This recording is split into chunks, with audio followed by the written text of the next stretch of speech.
మొన్న అబ్బాయి ఈరోజు బాబాయి ఇద్దరు కూడా వరుసగా పోటీ పడుతున్నారు. మొన్న దసరాకి దేవర రిలీజ్ 500 కోట్ల క్లబ్లోకి చేరుకుంటే ఇప్పుడు సంక్రాంతికి బాలయ్య డాకు మహారాజ్ తోని 500 క్లబ్లోకి అడుగు పెట్టేందుకు సిద్ధమవుతున్నాడనే చెప్పవచ్చు. ఈ సినిమా బిజినెస్ను మనం చూసినట్టయితే అటు అభిమానులకు గూస్ బంప్స్ వస్తున్నాయనే చెప్పవచ్చు. ఎందుకంటే బాలయ్య లాస్ట్ సినిమా ప్రీవియస్ ఈ సినిమా రికార్డ్స్ అన్నిటిని కూడా బద్దలు కొట్టే రేంజ్లో బిజినెస్ సాగుతుందనే చెప్పవచ్చు. ఈ సినిమాకి సంబంధించినంత వరకు మనకి గమనించినట్టయితే బాలయ్యకి గతంలో పాన్ ఇండియా లెవెల్లో మనకి పెద్దగా మార్కెట్ ఉండేది కాదు, కేవలం తెలుగు మార్కెట్ మాత్రమే ఉండేది. ఇప్పుడు పాన్ ఇండియా లెవెల్లో బాలయ్య మార్కెట్ ఒక్కసారిగా పెరిగిందని చెప్పవచ్చు. మనకి ఏదైతే భగవంత్ కేసరి సినిమా ఉందో, భగవంత్ కేసరి సినిమా హిందీలో సూపర్ హిట్ అవ్వడంతో ఇప్పుడు బాలయ్య డాకు మహారాజ్ సినిమాను కూడా హిందీలో పెద్ద ఎత్తున రిలీజ్ చేసేందుకు ప్రొడ్యూసర్స్ అయితే సిద్ధమవుతున్నట్టు చెప్పవచ్చు. అటు హిందీలో కూడా ఈసారి సంక్రాంతికి పెద్దగా ఏమి సినిమాలు కూడా పోటీగా లేని తరుణంలో ఒక్కసారిగా డాకు మహారాజ్కు పెద్ద ఎత్తున బజ్ వచ్చే అవకాశం అయితే కనిపిస్తుంది. అటు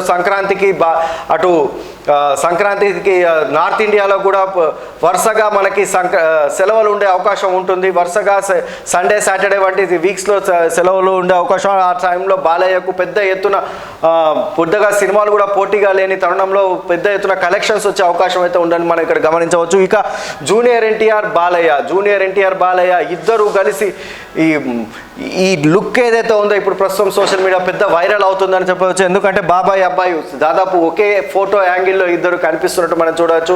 అటు దేవర ఏ విధంగా అయితే సూపర్ హిట్ అయింది, ఇప్పుడు డాకు మహారాజ్ కూడా అదే విధంగా హిట్ అవ్వాలని భవిష్యత్తులో ఇద్దరూ కలిసి దేవర 2 వంటి సినిమాలో బాలయ్య ఒక క్యామియో రోల్ చేస్తే ఇక అభిమానుల ఆనందానికి హద్దే ఉండదని అయితే చెప్తున్నారు.